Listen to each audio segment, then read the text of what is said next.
Mary Thompson considered herself an average employee. She showed up on time, did her work well, and never stirred the pot. To her, work at Pinnacle Tech was routine, a steady paycheck from a job she didn't necessarily love but didn't mind either. But all of that changed on a day she would never forget. It started off like any other Tuesday. Mary was running late after spilling coffee on her favorite blouse, and by the time she arrived at the office, most of her colleagues were already at their desks. Trying to stay under the radar, Mary darted toward her cubicle when something caught her eye. A folder sitting under the conference room door.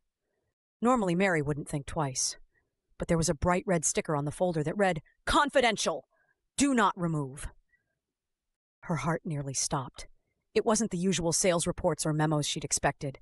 Instead, the folder contained pages of blueprints, contracts, and photographs. Grainy, black and white surveillance images that looked vaguely familiar. And that's when she saw it, her own face staring back at her from one of the photos. Mary's pulse quickened. "What is this?" she whispered to herself, flipping through the pages.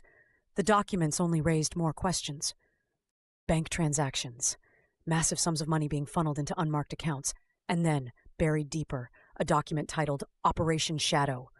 Suddenly, the sound of the elevator doors chiming snapped her out of her daze. Footsteps echoed through the hallway.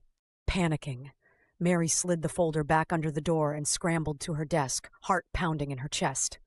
Moments later, her boss, Mr. Caldwell, strolled into the office, his usual charming smile plastered across his face as he greeted the team.